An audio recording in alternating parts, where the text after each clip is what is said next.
নমস্কাৰ। আপোনালোকৰ আগত আজি ব্যক্ত কৰিম কৌৰৱ আৰু পাণ্ডৱৰ মাজত চলা এই মহাভাৰতৰ যুদ্ধত অভিমন্যু কিয় 16 বছৰ বয়সত মৃত্যু হ'ব লগা হৈছিল। ভগৱান শ্ৰীকৃষ্ণই অভিমন্যুৰ মৃত্যুৰ কথা গোটেইখিনি জানিছিল, তৎসত্ত্বেও ভগৱান শ্ৰীকৃষ্ণই অভিমন্যুক বচোৱা নাছিল। ইয়াৰ প্ৰকৃত কাৰণ জানিবলৈ আমি গোটেই ভিডিঅ'টো চাব লাগিব। আপোনালোকে স্কিপ নকৰাকৈ গোটেই ভিডিঅ'টো চাই থাকিব। যেতিয়া ভগৱন্তই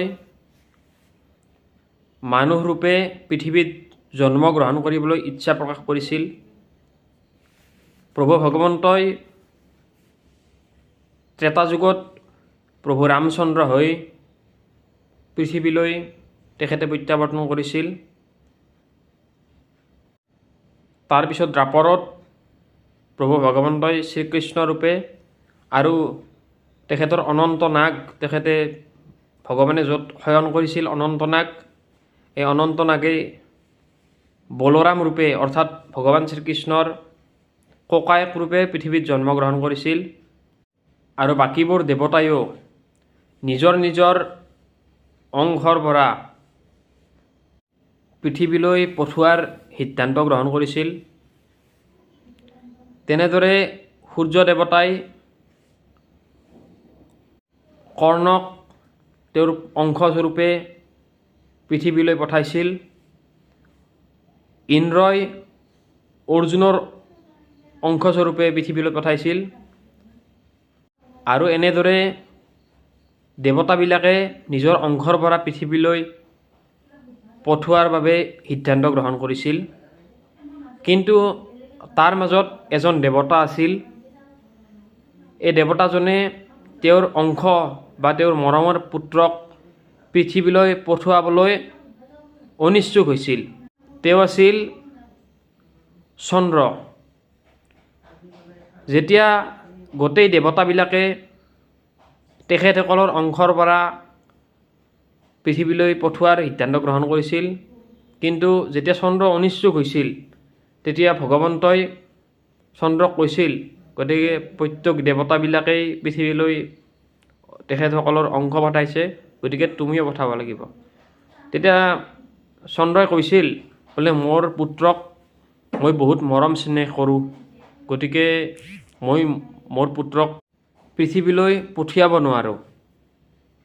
কিন্তু ভগৱন্তৰ কথা তেওঁ অমান্য নকৰি তেওঁ কৈছিল, মোৰ পুত্ৰক মই পৃথিৱীলৈ পঠিয়াম, কিন্তু মাত্ৰ পৃথিৱীত 16 বছৰ তেওঁক মই যাবলৈ দিম। 16 বছৰ পিছত তেওঁ মোৰ ঠাইলৈ ঘূৰি আহিব লাগিব।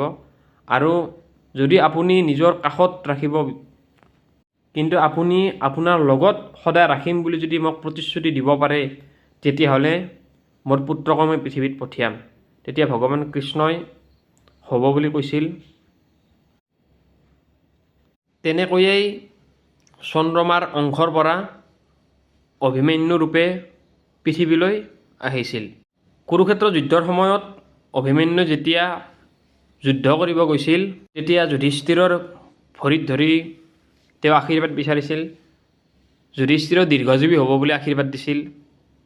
ভীমেও তেওঁক আশীৰ্বাদ দিছিল।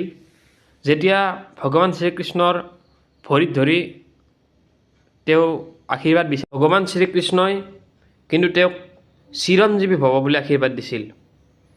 যেতিয়া অভিমন্যুই যুদ্ধলৈ ওলাই গৈছিল, তেতিয়া জুমি জুমি দ্ৰৌপদীয়ে চাই আছিল।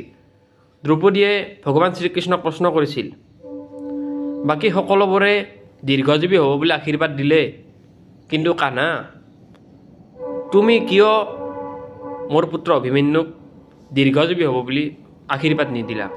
তেতিয়া ভগৱান শ্ৰীকৃষ্ণই দ্ৰৌপদীক কৈছিল,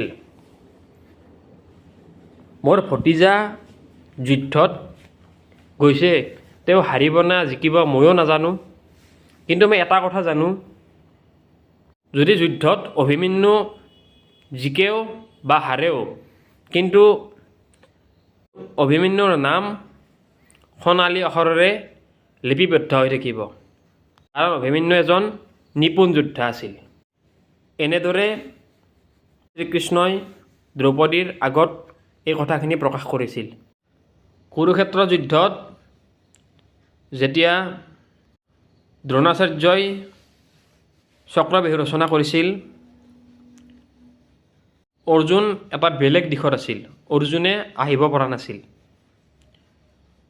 যুধিষ্ঠিৰ, ভীম গোটেইবোৰ লগ হৈ এটা কথা আলোচনা কৰিছিল যে এই চক্ৰবেহুখন কোনে ভেদ কৰিব পাৰিব।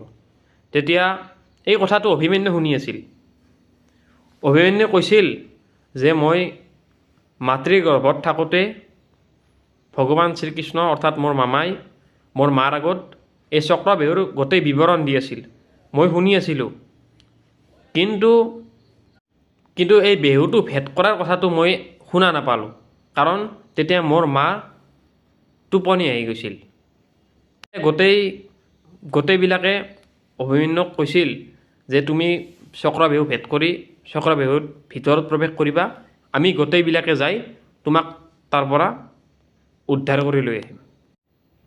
কথামতে যেতিয়া অভিমন্যুই চক্ৰবেহুত প্ৰৱেশ কৰিছিল, প্ৰথম দুৱাৰ ভেদ কৰি অভিমন্যুই চক্ৰবেহুলৈ প্ৰৱেশ কৰিছিল। তাৰে পিছত অন্যায়ভাৱেৰে গোটেই সপ্তৰথী বেৰি ধৰি অভিমন্যুক নিধন কৰিছিল। কিন্তু যুধিষ্ঠিৰ, ভীম গোটেইবোৰে অভিমন্যুক বচোৱাবলৈ সক্ষম নাছিল, আৰু এনেদৰেই অভিমন্যুৰ চক্ৰবেহুৰ ভিতৰতেই মৃত্যু হৈছিল।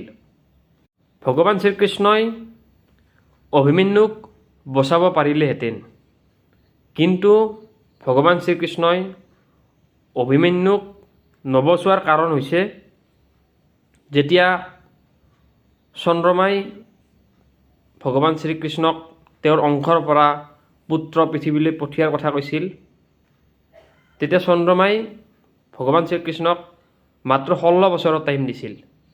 গতিকে সিদিনা অভিমন্যুৰো 16 বছৰ পূৰ্ণ হৈছিল, আৰু এই যুদ্ধত মৃত্যু হৈ অভিমন্যু পুনৰ চন্দ্ৰৰ অংশলৈ গুচি গৈছিল। মহাভাৰতৰ যুদ্ধত যদি এজন কৌশল যোদ্ধাৰ কথা আমি কওঁ, এই কৌশলী যুদ্ধৰ কথা ক'লে অভিমন্যুৰ নামটো আহিব, কৰ্ণৰ নাম আহিব। এনেকুৱা ধৰণৰ যদি ভিডিঅ' বিচাৰে মোৰ চেনেলটো ছাবস্ক্ৰাইব কৰি থ'ব পাৰে আৰু বেল আইকনটো প্ৰেছ কৰি থ'ব পাৰে। আজিলৈ এৰিছোঁ, ধন্যবাদ।